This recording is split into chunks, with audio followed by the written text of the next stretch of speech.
I got you. Thought I was invisible, but I wasn't. I simply had my arms like this, and it makes it so that you can't see me. Why? Because we're LARPing. And I am a master LARPer. That's a lie. I've never done any live-action roleplay in my life. But I have seen a lot of people lie about things on the internet. And apparently, according to Twitter.com, those are the same things. Apparently. Hey gamers, Gecko here, and I just want to rant about something that kind of annoyed me this morning. I just need to get this off my chest, because there's something that's been bubbling up inside me for a while now, and, well, this is the channel where I just dump whatever I think about, so here we are. Also, if you're wondering why the camera's so zoomed back, it did the thing where it just defocused again, and I had to push it away. So you got to see everything in my room, like my guitar and the microphone that I don't use that's just sat next to the desk. The desk?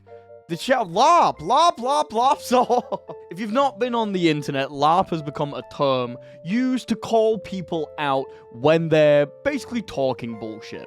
If someone says something that's completely inaccurate to a property that they're talking about, people will say that they're LARPing being a fan of it.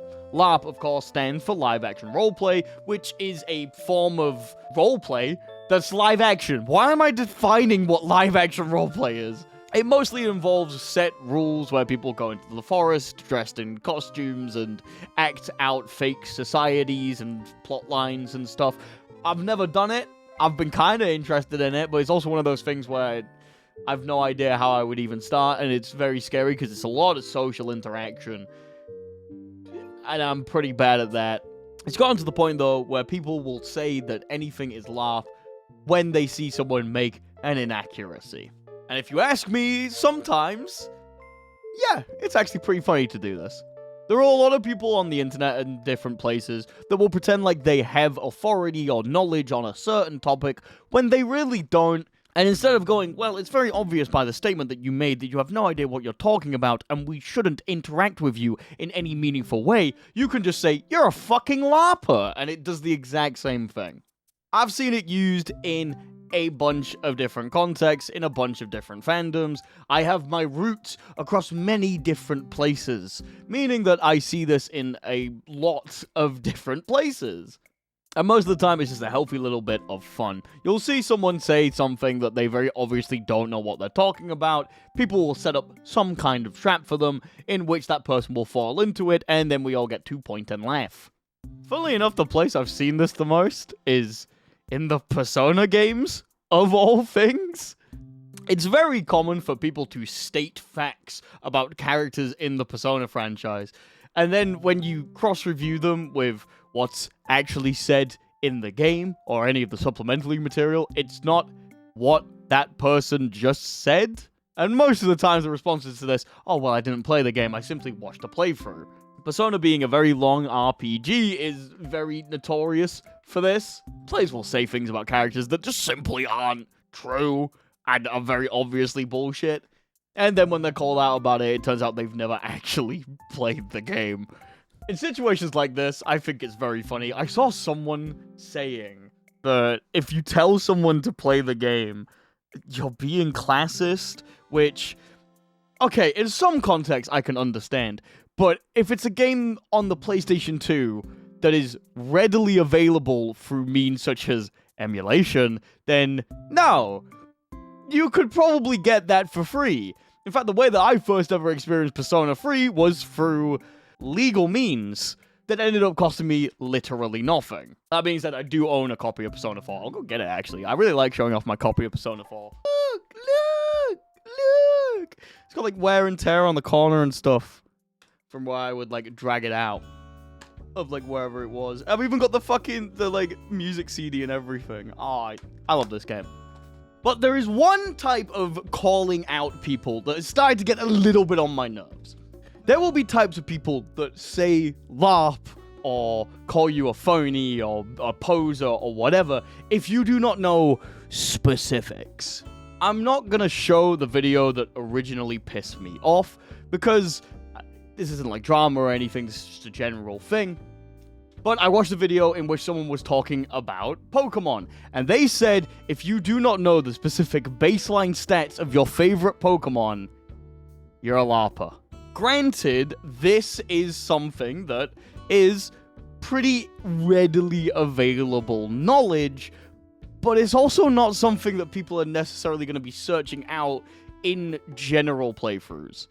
There's a lot of games in which you don't need to interact with the really nitty-gritty nerdy stuff, and you can still be a fan of it. As someone who does like looking into the nitty-gritty nerdy stuff, I can understand the sentiment of if someone doesn't know it, it can feel a little bit like they're less of a fan or something like that, but you can still enjoy topics without knowing exact numbers and exact details about things that you like.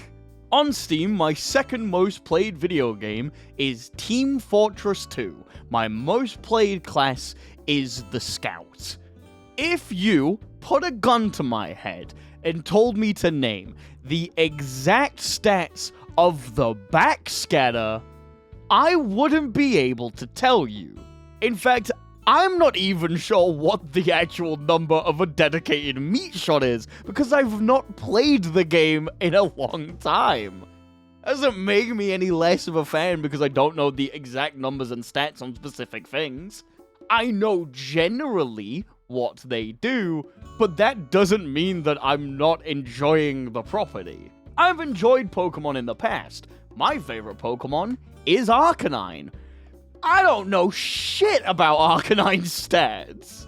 He's a big fire dog, and I like him. Hell, even when I originally played, I wasn't able to catch one because I played on fucking Fire Red and I was like 8. I think being a casual fan of something is seen as a negative nowadays. Just enjoying something for the sake of enjoying it and not getting really into the weeds and the dirt can be seen as lesser forms of enjoyment. Granted, this guy was talking about people scalping Pokemon cards, which I've heard is a pretty big issue, so I'm not that against his idea of you need to know at least our baseline things if you want to be able to buy products.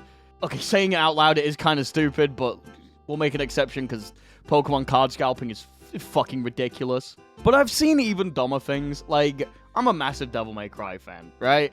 And I saw basically when the first season of the Devil May Cry Netflix show came out, people trying to gatekeep the games behind stun values on moves in Devil May Cry 3. If you don't know, in DMC 3, moves have stun values, which if you use them enough will basically force the opponent to go into a knockdown state where you can then combo them. This is in every single mode, but you don't really start caring about it until you're in Dante Must Die. Since in Dante Must Die, enemies are able to pop Double Trigger, and when they pop DT, you need to, stun them in order to continue combos. I'm working on a giant-ass video to talk about all of the Devil May Cry games. I've never beaten Dante Must Die. It's just not something that really appealed to me.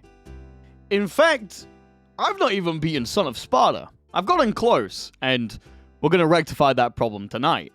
Yes, to get rid of any Larpa allegations, I'm going to be playing Devil May Cry 5 tonight, and we're going to be finishing Son of Sparta. The furthest I ever got was Mission 19, which, if you know, Mission 19 is quite hard, but we're going to be going from Mission 7 tonight because we started a little bit earlier. We'll be live as this video goes live, so you want to see me go and finish that game, then you should come and join. It's going to be fun. It's going to be good. But still, I saw people get very angry at other Devil May Cry fans because they didn't know the exact value of something in DMC 3.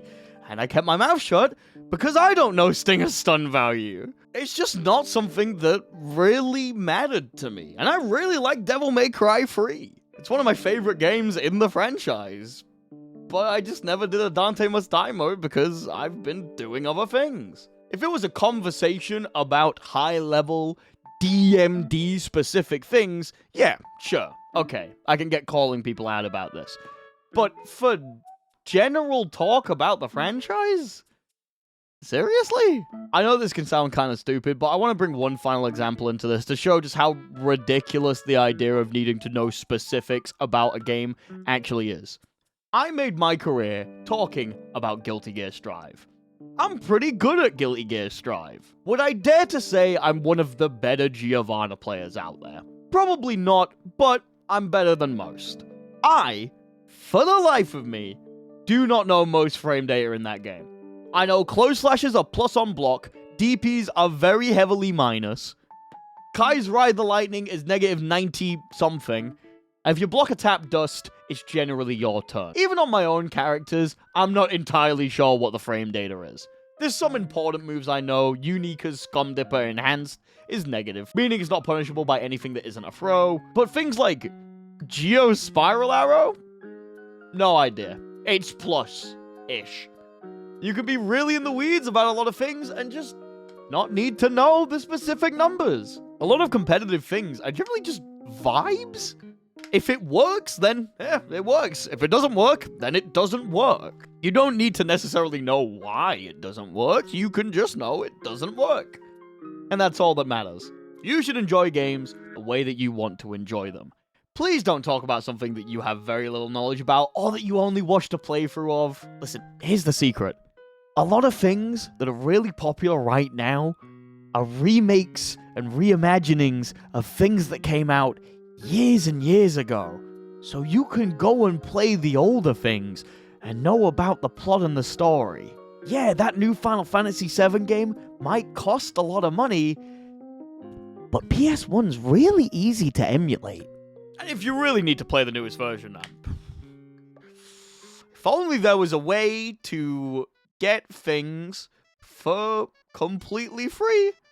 That in a system where things are infinitely redistributable, so no one at the back end of the chain is really getting affected by it, and no one's losing out because, well, it's infinitely redistributable. If only there was a way to get it for free. Truly, who knows? If you see someone talking absolute bullshit, make sure to call them out. But if someone's just more of a casual fan of something, don't be mean to them because they don't know specifics. It's generally really annoying, and it makes you just kind of look like a dickhead. But that's just my opinion. What about yours? Let me know in the comment section down below, or in the stream chat. Like I said, we're streaming right now. Come and join, it'll be a good time. Thank you all for watching. I'll see you all next time. And now I must slink away like a phantom in the night. Shit!